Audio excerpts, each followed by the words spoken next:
Okay, hello everyone. I'm Camilo Ramírez Gutierrez, a professor at the University Bosque in Bogota. Today I am with my friend Olga Kavran. Is that good pronunciation? Your Yes. last name? Okay. An expert in international criminal law. She is the founding director of UCCOM, where fellow at the Brick Universiteit in Brussels in Belgium, where she is completing a PhD on the topic of international courts, obligation to provide information to the public. Her broad experience includes over 25 years in international criminal justice, first as Utrecht Deputy Coordinator and the spokesperson for the prosecutor of the International Criminal Tribunal for the former Yugoslavia, and then of the head of Utrecht and legacy at the Special Tribunal for Lebanon. While the Special Tribunal, she designed and implemented still ongoing inter-university program on international criminal and procedure, introducing the study of the international criminal law to the Lebanon and the MENA region. Mrs. Kavran also has extensive teaching experience at the American University of Beirut, as well as several other universities in Lebanon, the former Yugoslavia, the United States, and the United Kingdom, and has published extensively on international criminal courts and proceedings. Hello, Olga. Hi. In Bosque University, it's a pleasure to have you here. The idea of this conversation is talk about mass media, which is an important topic in Colombia in the framework of the special jurisdiction of peace, which is a transitional mechanism to resolve some facts of the past. I would like to begin with this special or interview with a question. From your experience, what do you think is the relevance of the means and modes of communication in the tribunal's labor in the case of the serious crimes?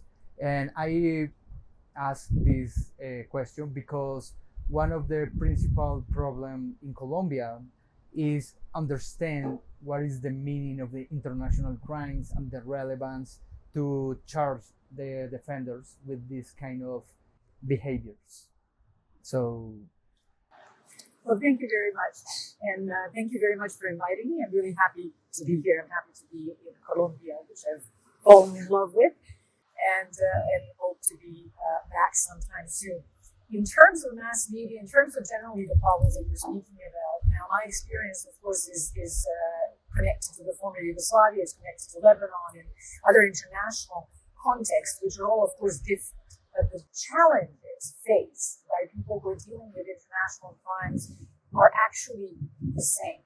yeah. So the context of the history is different, but the challenges are the same. By that I mean the political attacks, the misunderstanding, mostly genuine misunderstanding, because people do not understand the concept of international crimes necessarily, or very complex legal definitions that are used in these kinds of transitional justice mechanisms.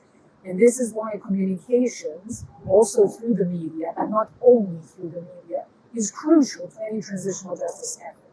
And by that I mean, so on the one hand, it would be important for the media to disseminate accurate information, but sometimes even they suffer either from lack of knowledge or from a political agenda, because they might be influenced by a particular group who has their own views. And this is, again, a challenge faced by every transitional justice mechanism I've come across everywhere.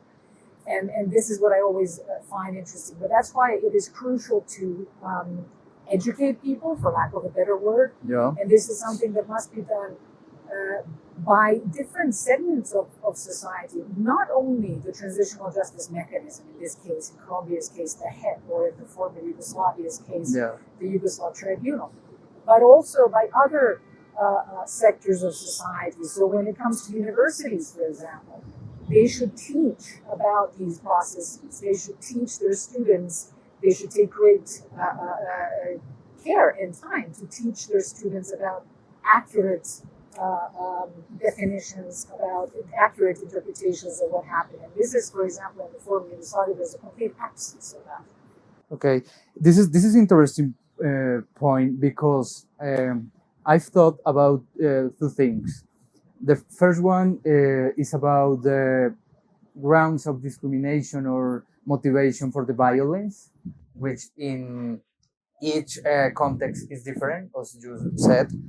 But also the other issue, and I would like to know your opinion about this, is the interplay now between different mass media tools, because ICTY was maybe 10 years ago, the last session of the tribunal, but now we have a challenge regarding this interplay with the new mass media tools like apps like TikTok, Instagram, and others. What do you think about this challenge to disseminate the truth from the tribunals? Well, the problem is, as you rightfully point out, the ICTY did finish its mandate a few years ago, and there is the residual mechanism, which still remains, which does still conduct some communications activities. There is the vast archive, of course, which is available to everybody electronically and even physically if they wish to request certain documents. However, the problem lies in the propaganda in the case of the Yugoslav tribunal, in particular in Serbia, but not only in Serbia, because the powers that are in play, or that are quite the people who are still quite powerful in the former Yugoslavia, are largely opposed to the work of the Yugoslav tribunal. And in the case of Serbia, that has been extreme. So the past 12, 13 years have seen an extreme propaganda effort on the part of the government, which is a nationalist, autocratic government that controls all of the main media in Serbia, to completely distort the facts. To completely distort the facts, to accuse the tribunal without any substantiation of political bias, to distort the facts that were found by the tribunal, to bring into question the facts by constantly bringing forward some completely obscure so-called experts who are not really experts by any real definition of that term, but nevertheless they put these people on television, they put them on the main pages of the newspapers, they bring war criminals who have already served their sentences and are back in Serbia. They're constantly on the national television stations talking about their interpretations, never admitting to the crimes for which they served the sentence. And in the face of this massive propaganda, you have a situation in which today, arguably, particularly in Serbia, people know less about what happened in the war in terms of accurate information than they did 10 years ago. Yeah, that's right.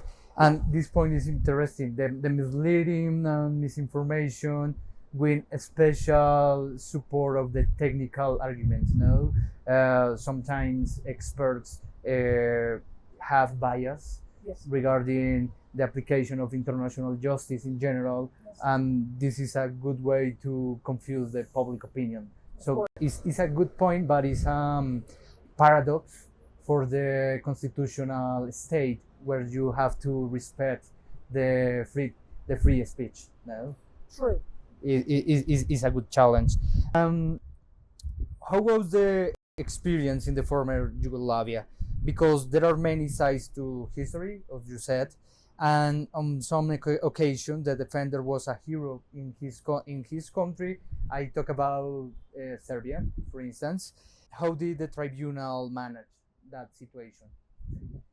Not very well, I have to say, and not for the lack of trying. It is because the resources were always very limited, and also it is very difficult to actually fight an entire system, right? So as a tribunal which is established and exists outside of the former Yugoslavia, the ICTY was very limited in what it could do, especially against politicians who have access to the mass media, which the tribunal did not. I mean, of course, people can, spokesperson would sometimes participate in the media, but that's nothing compared to what is constantly being propagated through the various media channels. So it was a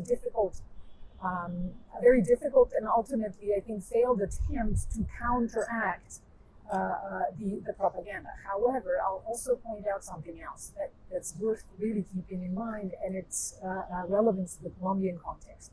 So the Yugoslav War, up until Syria, up until the modern day wars, which are documented because now everybody has mobile phones and they see a lot of documentation. Up until now, the wars of the former Yugoslavia were the most documented of any war to date.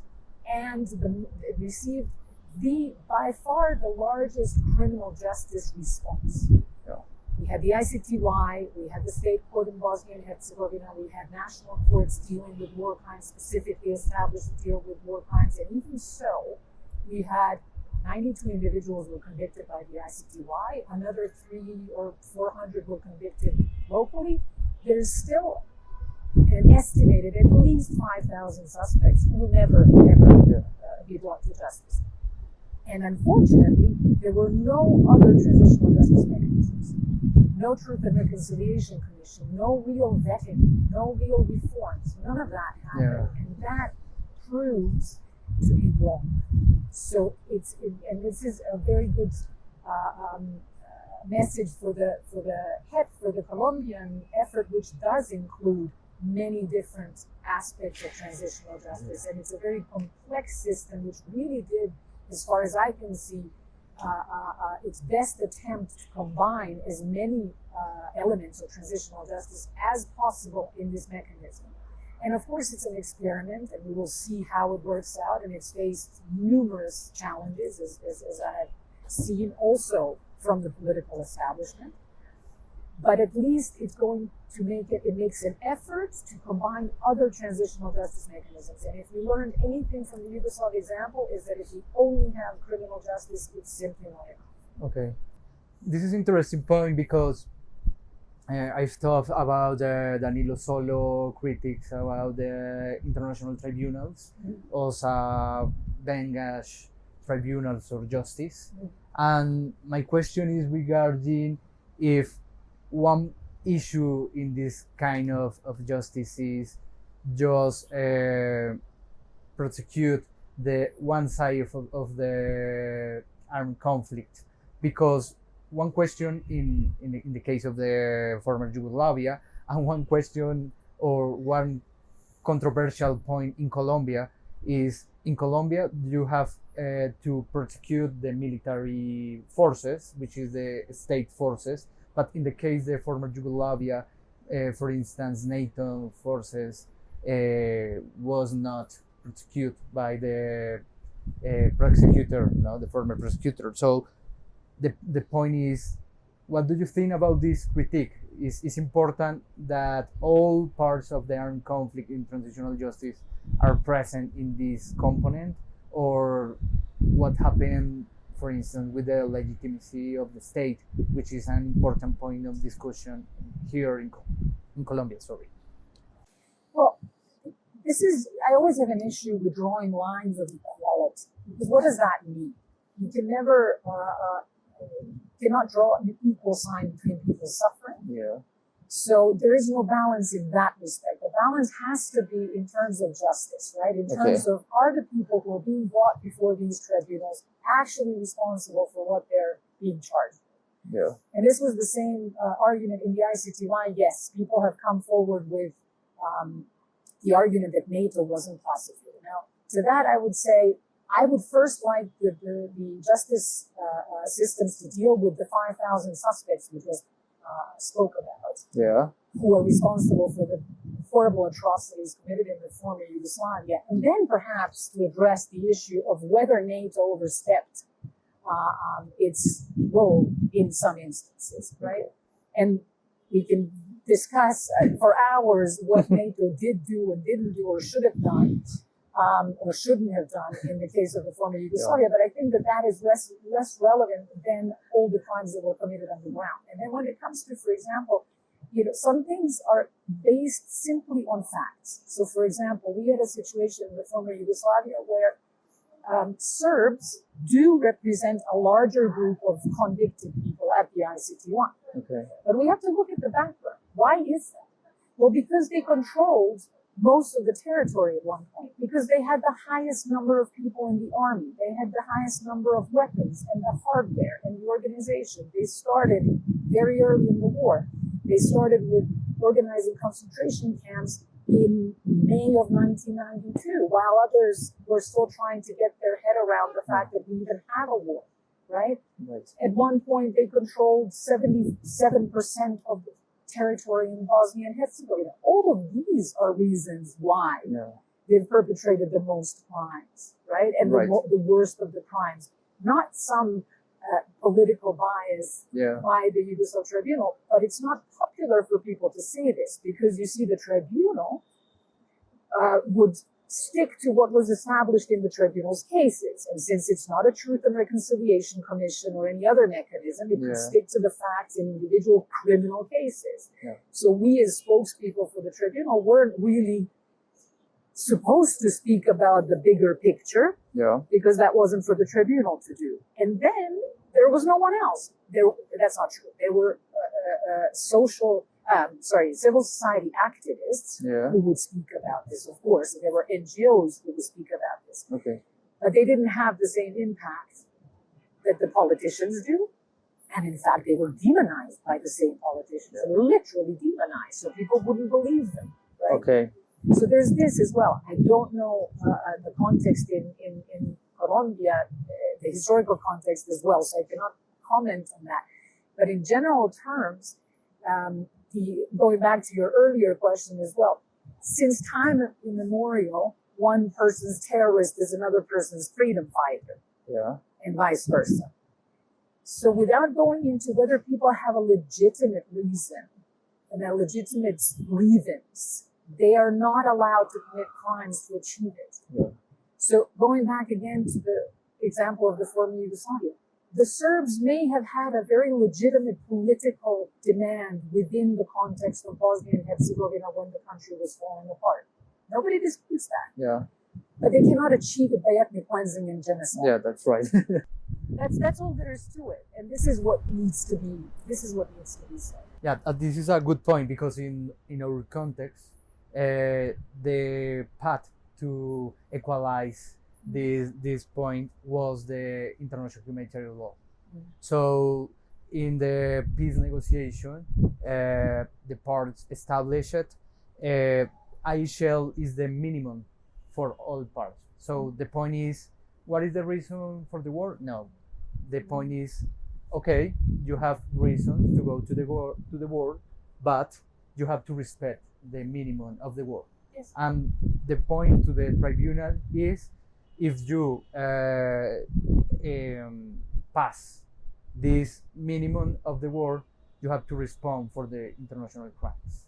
Is the Colombian formula. But explain to the population this is very difficult because you have some trust in the military forces. So you say how these both parts on armed conflict have the same treatment in jurisdiction, in special jurisdiction for peace. So this is a key point in Colombia.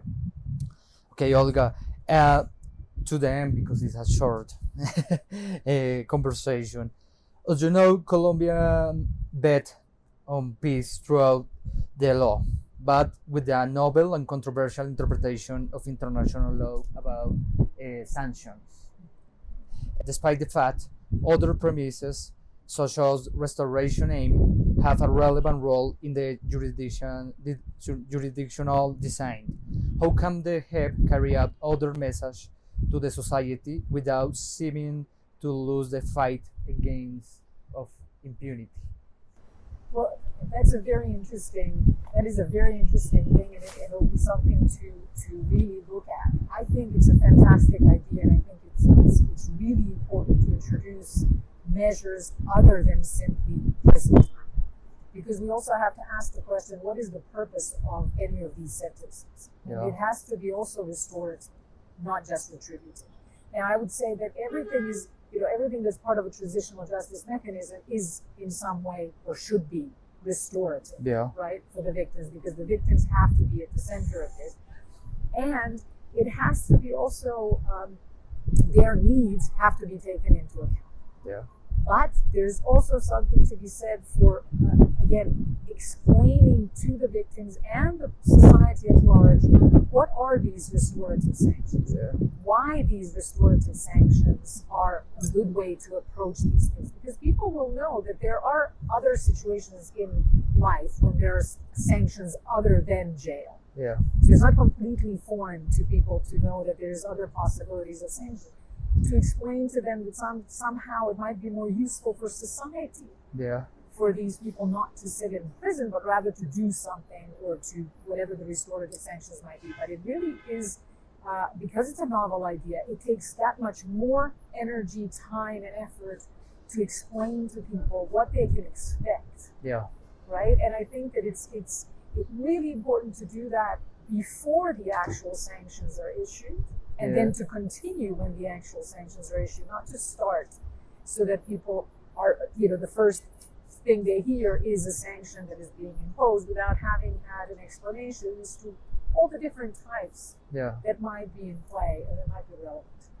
Yeah, this is a good point, because I think other challenge for the special jurisdiction for peace has become the perception about justice.